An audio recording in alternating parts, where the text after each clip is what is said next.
अध्याय 20। श्री गणेशाय नमः। जय जय हे रुक्मिणीवर चंद्रभाग तट के ईश्वर, रखिए अपना वरद हस्त दास गणों के मस्तक पर। आप भूपों के भूपति, ऐसी है आपकी महती, फिर फजीहत में डालकर क्यों लेते हो मेरी कसौटी। मेरे पापों का दहन करे आपका कृपा कुशान, मन मेरा आनंदित रहे करने आपका ही ध्यान। ऐसा नहीं किया तो दोष लगेगा आपको, बड़ों को न चाहिए कलंक, लगा लेना स्वयं को। अतः है श्याम सुंदर राई रुक्मिणी के वर, पांडुरंग मेरी इच्छा आप पूर्ण दीजिए कर। अस्तु। समाधिस्थ होने पर श्री गजानन साधुवर, क्या रखा शेगांव में ऐसा, कहने लगे सब नारी नर। ज्ञान सविता शेगांव में अस्तगत है समाधि में, अब तो केवल मुत्तिका ही बची है इस स्थल में। सागर हो जलहीन, वृक्ष पुष्प पर्णहीन, प्रशंसा कोई करे न उसकी, समझ कर हीन दीन। कारण अब है ही क्या शेगांव की वारी का, बिना देव के देवालय पर श्रृंगार व्यर्थ है हारों का। भावना इससे कितनों की, लेकिन वह केवल भ्रांति, विद्यमान है आज भी वहां महाराज की अदृश्य ज्योति। जैसे इंद्रायणी तट पर समाधिस्थ है ज्ञानेश्वर, भाविक भक्तों को मिले हैं वे उसी स्थान पर। शेगांव में है स्वामी का निवास, ऐसा जिनका है विश्वास, उनकी स्वामी के दर्शन की अवश्य पूर्ण होती आस। इस संदर्भ में एक कथा आपको कथन करता।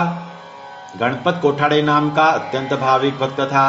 यह रॉयल कंपनी का प्रतिनिधि शेगांव दुकान का, उसने किया था एक नियम नित्य दर्शन का। सूर्य जब अस्त होता तब वह मठ में जाता, समाधि के पास बैठकर एक निष्ठ स्तवन करता। एक बार विचारा हुआ उसका, अभिषेक करूं समाधि का, ब्राह्मण भोजन कराऊं, कल दिन है विजयादशमी का। की अभिषेक की तैयारी गणपत कोठाड़े ने सारी, मठ के भीतर भेज दी खाना पकाने की सामग्री। पत्नी बोली, हे प्राणनाथ, यह क्या कर रहे आप, खर्च करने के मामले में कितना ढीला रखते हाथ। कल त्योहार है दशहरे का, बच्चों के सजने संवरने का, कुछ तो प्रबंध करना है उनके कपड़े गहनों का। अक्सर अभिषेक ब्राह्मण भोजन योग्य नहीं इनका आयोजन, ईश्वर दत्त पुत्रों का हमें करना है पालन पोषण।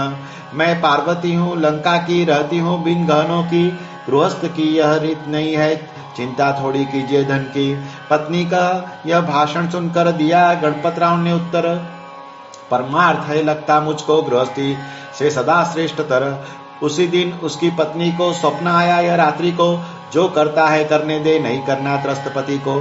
बोल कुछ जाता है क्या इसमें तेरे बाप का, पगली मोह करना नहीं कभी भी अशाश्वत का। इसमें नहीं कुछ भी सार, धन बनेगा भूमि का भार, सिर्फ पाप पुण्य मानव का साथ आता है उस पार। अभिषेक ब्राह्मण भोजन है पारमार्थिक पुण्य, व्यर्थ कभी जाता नहीं इस पर खर्चा हुआ धन। बोए हुए बीज समान इसकी है स्थिति जान, अतः पुत्री कभी नहीं बीच में लाना व्यवधान। स्वप्न का यह संभाषण पति को किया उसने कथन, सुनकर गणपत राव का आनंदित हुआ मन। महाराज है यहीं पर आया इसका प्रत्यंतर, मन के सारे कुविचार छोड़ देना इत पर। संतान ये है किसकी, धन दौलत है किसकी, सब कुछ है महाराज का, चिंता न तो करना इसकी। अस्तु। फिर आनंद से पूजन किया भक्ति से, गणपत राव ने दशहरे पर खर्च भी किया मर्जी से। इस गणपत राव की निष्ठा शुद्ध स्वरूप की बहुत पहले में स्वामी के चरणों में जुड़ी थी। लक्ष्मण हरि जांजल ने एक बार बोरी बंदर में ऐसा ही अनुभव किया, सारे श्रोतागण सुने। किसी काम के कारण मुंबई पहुंचा लक्ष्मण, महाराज के चरणों में सदा लगता था उसका मन। त्रस्त हुआ था अंतःकरण, घर के बरखेड़ों के कारण कुछ व्यापार हेतु उसका हुआ मुंबई आगमन। बोरीबंदर स्टेशन पर लक्ष्मण पहुंचा लौटने घर, एक परमहंस मिला वहां अग्निरथ के धक्के पर। आजानुबाहु कदलंबा, नासाग्र पर दृष्टि सदा, मुख से ओंकार का जप चल रहा था सर्वदा। वह लक्ष्मण को बोला, तू है गजानन का चेला, समझ न आता फिर ऐसा निराश क्यों होता भला। 400 जन के भोजन की तूने तैयारी जो की थी, अमरावती में अपने घर मनाने को पुण्यतिथि। गोपाल राव पेटकर और बापट मास्टर, इनके साथ क्या हुआ कुछ थोड़ा याद कर। बापट को पुत्र शोक हुआ, फिर भी वह था आया, तेरे घर आकर उसने प्रसाद था ग्रहण किया। ब्राह्मण भी पेटकर के वहां कैसे रह गए थे, अरे गजानन स्वामी उनके स्वप्नों में पहुंच गए थे। उपदेश किया दोनों को, भेजा प्रसाद लेने को, बता इन बातों का कैसे विस्मरण हो गया तुझको। संकेत जब सारे सुने शकीत हो गया मन में, कौन हो सकता है ये आता नहीं समझ में। भक्ति से किया नमस्कार लक्ष्मण ने उसको सादर, देखते ही देखते सन्यासी अदृश्य हुआ स्टेशन पर। फिर लक्ष्मण घर पर आया और पूर्ववत हो गया। पुण्यतिथि हर वर्ष उसने घर पर मनाना शुरू किया। अवधूत जयराम खेड़कर से राहित साहित गांव में गजानन महाराज जा मिले सन्यासी के वेश में। माधव मार्तंड जोशी था, कलम कसूर आया था, गांव की जमीन का उसको नाप लेना था। यह था सरकारी नौकर, था रेवेन्यू अफसर, पूर्ण विश्वास था उसका गजानन साधु पर। दिन भर किया नपति को, इच्छा ऐसी हुई शाम को, शेगांव को चला जाऊं समाधि के दर्शन को। आज दिन गुरुवार का, दर्शन कर लूं समाधि का। सिपाही होकर फिर उसने हुक्म किया तैयारी का। बैलगाड़ी शीघ्र जोड़ लिया, चलो शेगांव है चलना, रात वहां बिता कर कल सुबह है लौट आना। सिपाही कुतुबुद्दीन ने कहा ऐसा नम्र स्वर में, बादल बहुत घिर आए, जरा सोच लेना मन में। मन नदी में भी थोड़ा, देखो पानी अभी है चढ़ा, नदी प्रवाह हुआ मैला, इस पर विचार करना थोड़ा। जोशी ने ऐसा दिया उत्तर, पहुंच जाएंगे उस तट पर, बहानेबाजी मत करना, गाड़ी तैयार करो सत्वर। बैल जोड़े सिपाही ने तुरंत ले आया उन्हें। जोशी अंदर बैठकर आगे चढ़ा। रास्ते में गाड़ी डाली, प्रवाह में पानी लग गया बढ़ने, रास्ता सूझे नहीं उसको दूसरे तट पर पहुंचने। तूफान ने वेग पकड़ा, चमचम कर चमके चपला, क्षण भर में मन नदी का पानी भी बाढ़ में बदला। मुसलधार बरसे मेघ, तूफान का बढ़ गया वेग, किसानों के घरों की उड़ गई छतें अनेक। सिपाही कहे दिन स्वर, आ गई मृत्यु यहीं पर, हम दोनों के बचने का इलाज नहीं कहीं पर। तब माधव मार्तंड जोशी मन में डर गए अति, करुणायुक्त स्वरों में महाराज को की विनती, हे समर्थ गजानन कीजिए हमारा रक्षण, इस संकट में तारने वाला नहीं कोई आपके बिना। कथा सुनी पुराण में, डूबते जहाज को सागर में बचा लिया हाथ देकर अवतारी संत ने। आप भी संत असामान्य ब्रह्मवेत्ता करुणागन, इस बाढ़ के संकट में हमारा करना रक्षण। गाड़ी में पानी आया चढ़, बैल दोनों गए डर, सिपाही को जोशी ने बोला आगे बढ़कर, तुम अब पीछे सर को, याद करो औलिया को, चिंता करना छोड़ दो वे ले जाएंगे पार हमको। जोशी कहे हे त्राता आपकी है आकाश सत्ता, तारो अथवा मारो हमें, करो जो है उचित लगता। छोड़ दी रस्सी भी, बंद कर ली आंखें भी, सज्जन श्रोताओं अब कथा सुनिए आगे की। इतनी बड़ी बाढ़ आई पर गाड़ी पार पहुंच गई, शेगांव के सड़क पर आकर खड़ी हो गई। यह प्रकार देख लिया, आनंद अनुभव किया, कितने सामर्थ्यवान है श्री गजानन औलिया। बाढ़ से रक्षण किया, भक्तों को न डूबने दिया। इस प्रहर रात को जोशी शेगांव पहुंच गया, समाधि को वंदन किया, पालकी उत्सव देख लिया। दूसरे दिन जोशी ने दान धर्म खूब किया। बालाभाव के पास गए ब्राह्मण भोजन के लिए, अति हर्षित होकर उनको कुछ रुपए दिए। इत्यंभूत वर्तमान बालाभाव को किया कथन, मेरे लिए ब्राह्मण को आप खिलाइए भोजन, क्योंकि मुझे छुट्टी नहीं, जाना जरूरी बहुत ही। ऐसा कहकर जोशी निकल गए त्वरित ही। यादव गणेश सूबेदार था, हिंगणी में रहता था, वराड़ में कपास का व्यापार बड़ा करता था। एक साल ऐसा हुआ 10,000 का घाटा हुआ। सूबेदार अपने मन में चिंताग्रस्त बहुत हुआ। व्यापार तो छूटे नहीं, चिंता मन से जाए नहीं, अपेक्षा के अनुसार उसे अर्थलाभ हुआ नहीं। हर एक प्रकार की व्यापार में कोशिश की, संभावना न होती कभी व्यापारी बैठे रहने की। एक बार वह वर्धा में आया था कुछ काम करने, विनायक आशीर करके घर गया ठहरने। उतने में आंगन में कुछ भिक्षा मांगने एक भिखारी खड़ा हुआ आशीर करके सामने। वेशभूषा थी मराठी, हाथ में लंबी थी काठी, सर पर एक मजबूत बनात की मेली टोपी।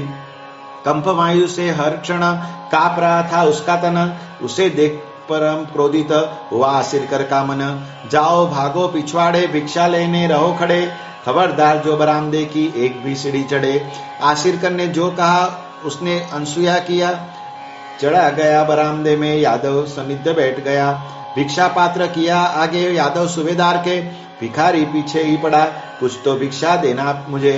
यादव पड़ा सोच में, शर्म नहीं इसके मन में, मनाही के बावजूद आ बैठा है पास कितने। ठीक से जब देखा उसने गजानन ही लगे दिखने, शेगांव के राजयोगी है मन में वह लगा सोचने। वाणी उनके ही जैसी, दृष्टि तेजस्वी अति, फर्क बस इतना कि शरीर में थी कंपी तेज मुद्रा और भाषण मानो खड़े श्री गजानन। यह देख सूबेदार का असमंजस में पड़ा मन। कैसे दिखेंगे गजानन, वे हुए समाधि में लीन। अब महाराज के हमें कहाँ हो सकते हैं दर्शन। कुछ भी हो पैसे दो, दे दूं हम भिखारी को। श्री गजानन मानकर मन में संशय रखना क्यों। पैसे लिए भिखारी ने और भी लगा मांगने। श्री गजानन के लिए कहा उसे गुड़ बांटने। तू बहुत मन्नतें मानता, अब मैं न विश्वास करता। व्यापार में 10,000 का आ गया न तुझे घाटा। इस बात पर विचार करना, रुपए थोड़े और देना। जल्दी जल्दी जेब से अपना पाकिट निकालना। भिखारी की बात सुनकर पाकिट के से निकाल कर सूबेदार ने और रुपए रखे उसके हाथ पर। रुपए कम देखकर भिखारी ने कहा सत्वर, और रुपए निकालना संतुष्ट नहीं मैं इतने पर। फिर थोड़े और रुपए भिखारी को दे दिए। इतने में काम से घर में आसिर कर चले गए। यादवराव ही अकेला बरामदे में था बैठा। यह देखकर भिखारी उसे समझाने लगा, गजानन के विषय में क्यों रखता संशय मन में। वस्त्र उतार कर खड़ा होना मेरे सामने। तेरे सारे बदन पर पड़ने देना मेरी नजर। दूर होगी व्याधि तेरी जो है शरीर के अंदर। तू है मुझे पुत्र समान, फिर शर्माता क्यों ऐसा। फेरा उन्होंने उसके पीठ पर हाथ, पिता जैसा। नख शिख रहे थे फिर उसके शरीर पर कर। उतने में आ गए वहां विनायक आसिर कर। वह भिखारी रुपए लेकर गया दरवाजे के बाहर।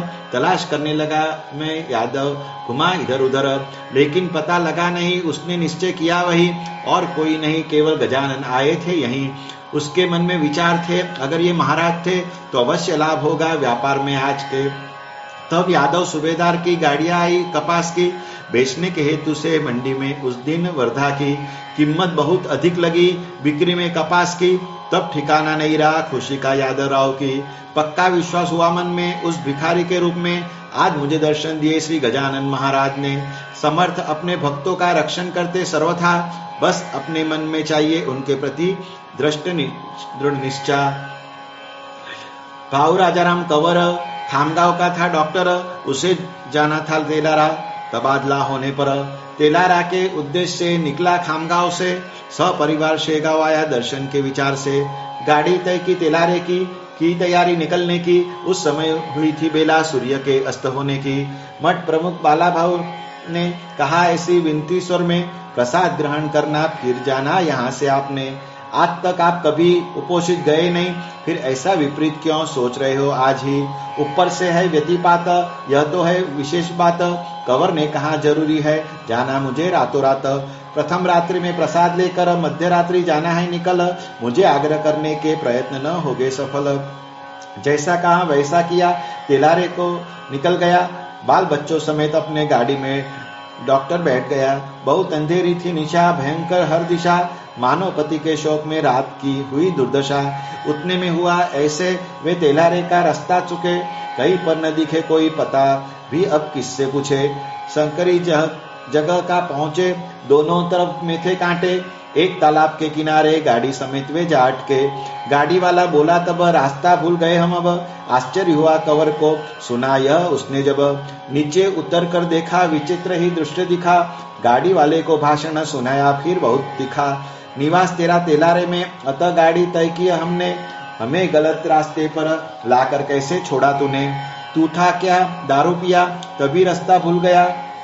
तेरी आंखों को यह रास्ता नजर कैसे नहीं आया। तेलारे का रास्ता पक्का जानते हैं हम भी कब का। कैसा गलत रास्ते पर गाड़ी लेकर तू आ धमका। कंवर की सुनी बात गाड़ी वाले ने जोड़े हाथ। नाराज क्यों होते हो मन में, किया नहीं कोई अपराध। हमेशा सवारी करता हूँ, तेलारे से आता हूँ। कभी भी गाड़ी लाता हूँ मैं, क्योंकि राह जानता हूँ। बैल कहीं मुड़े नहीं, आकर हुए खड़े यहीं। तालाब देख ज्ञात हुआ, तेलारे का रास्ता नहीं। कंवर समझ गया मन में लीला की थी गजानन ने, क्योंकि प्रसाद लिए बिना निकल पड़ा था आज मैं। बाला भाऊ का कहना सुनकर किया अनसुना। अतः रास्ता चूक गए, असंभव है उसका मिलना। भयंकर है कानन, आप बिन है गजानन। त्राता हमारा कोई नहीं, कौन करेगा रक्षण। उतने में उस पार के स्वर बैलों के घुंघरू के। सुन डॉक्टर को लक्षण दिखाई दिए राहत के। गाड़ी वाले को कहा रास्ता दूर नहीं रहा, इस आवाज की दशा में अंदाज से गाड़ी भगा। उसने यह सुनकर गाड़ी डाल दी कांटों पर, बैलों को बराबर लाया सही सही रास्ते पर। हम रास्ता लगने पर पूछताछ करे डॉक्टर, आश्चर्य ही हुआ उसे बात यह जानकर। अभी पार हुई थी ना उनसे शेगांव की सीमा। डॉक्टर बोला शेगांव ही, अब हमें है लौट चलना। सूर्योदय के वक्त को वापस लौटे शेगांव को। संपूर्ण वृतांत कथन किया बाला भाऊ को। बाला भाऊ ने कहा, यही आज ठीक हुआ। समर्थ ने व्यतिपात में आपको नहीं जाने दिया। आज प्रसाद ग्रहण कर तेलारे को जाना कल। प्रसाद को कभी भी करना नहीं नानुकर। समर्थ के भक्त आप हो, अतः वापस लाए आपको। मनुष्य पूर्ण नहीं कर सकता अपने हर मनोरथ को। संतों के जो मन में होता जग में होता है वैसा। निश्चित हमें होना चाहिए उन चरणों में रख भरोसा। दूसरे दिन प्रसाद लिए निकला तेलारे के लिए। श्रोताओं, अब दूसरी एक कथा पर ध्यान दीजिए। एक नर था, रतन सा भावसार था जाति का। उसे दिनकर नाम का पुत्र था, 1 साल का। ग्रस्त हो गया, सुखड़ी से लगा सूखने तन रोग से। मानो सारा खून निकल गया हो उसके शरीर से। दिखने लगी केवल हड्डी और उसके ऊपर चमड़ी। असफल हुई वैद्यों की कोशिश सब बड़ी बड़ी। दूध पानी पीता नहीं, रोना रुकता था नहीं। ज्वर भी कम होने का नाम लेता था नहीं। वैद्य बोले, रतन सा को औषधि अब न देना इसको। हमारे हाथ में नहीं रहा बचाना अब बालक को। शक्याशक्य का विचार करना चाहिए निरंतर। कभी जाना नहीं चाहिए पुल बांधने सागर पर। रतन सा ने सुना जैसे रोने लगा बहुत दुख से। अंतम फिर उसने कहा कुछ अपने मन से, ऐसे भी तो मेरा बालक पहुंचा मृत्यु के द्वार तक। क्यों नहीं मैं करके देखूं यह अंतिम उपाय का। दिनकर के मौत की घड़ी पास आकर हुई खड़ी। घर वालों की आंखों से रुकी ना आंसुओं की झड़ी। हाथ पैर ठंडे हुए, नेत्र भी निस्तेज हुए। हृदय के ठोके भी मंद मंद होते गए। ऐसी परिस्थिति में पुत्र को रतन सा ने ले जाकर रख दिया महाराज के द्वार में।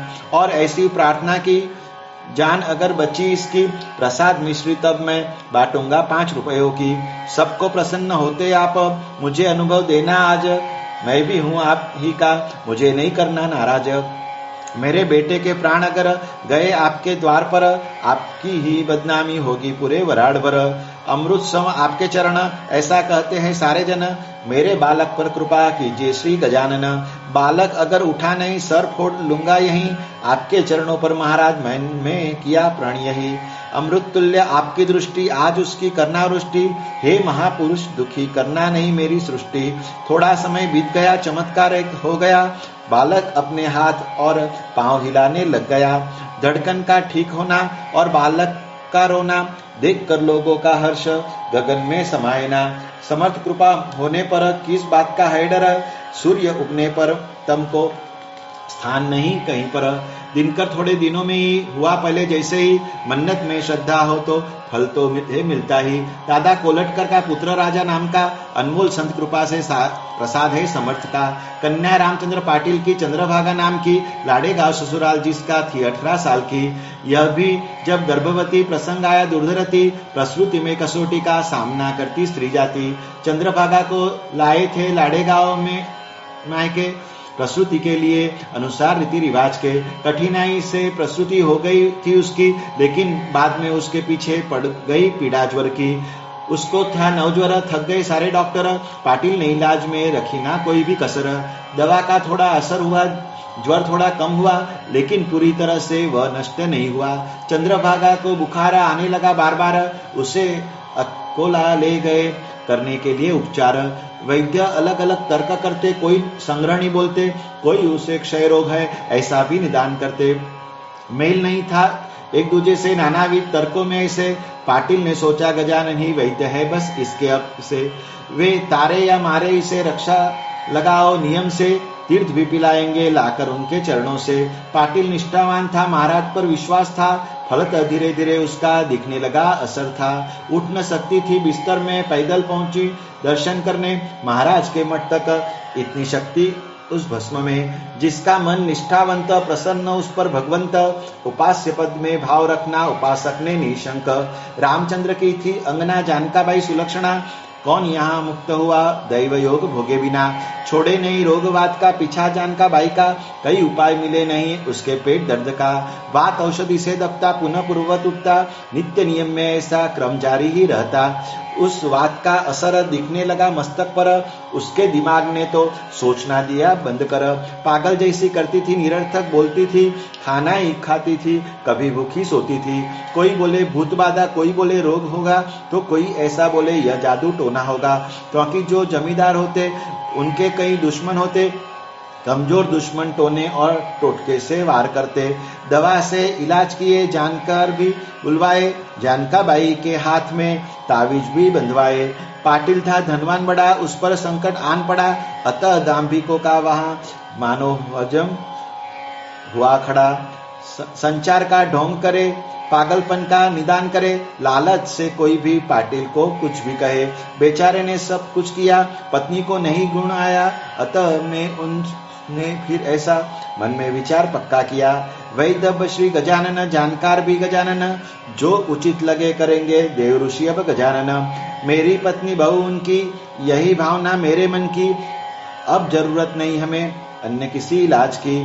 फिर पत्नी को कहा उसने, प्रातः स्नान के बाद मठ में जाकर रोज समाधि की लगो परिक्रमा करने। पति ने जो आदेश दिया पत्नी ने मान्य किया, समाधि की परिक्रमा करना उसने शुरू किया। नियम व्यर्थ नहीं गया, महाराज को आई दया, उसके शरीर से वात पूर्णतः निकल गया। सेवा निष्फल नहीं होती सच्चे महान संतों की, लेकिन पूर्ण निष्ठा वहां असंभव होती मानव की।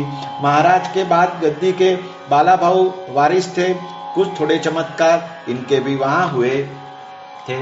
वैशाख वध षष्ठी को ये भी पहुंचे वैकुंठ को, तत्पश्चात गद्दी का मान प्राप्त हुआ नारायण को।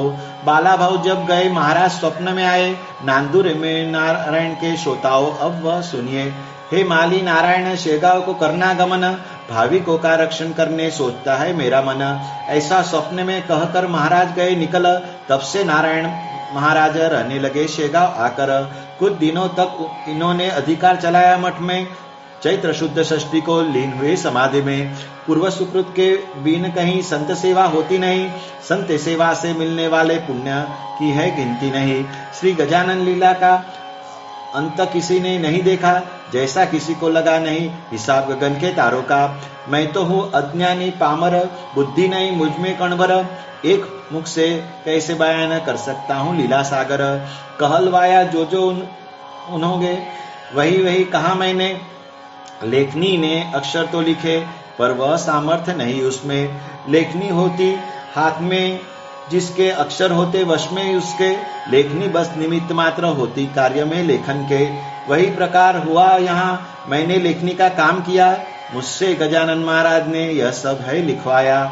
उन्होंने सामर्थ्य दिया तब मैंने लेखन किया, सुनिए श्रोताओ इसमें कुछ विशेष मैंने नहीं किया। स्वस्ति श्री दास गणों विरचित श्री गजानन विजय ग्रंथ, कलश को बस छूने को पहुंचा है कलशाध्याय तक।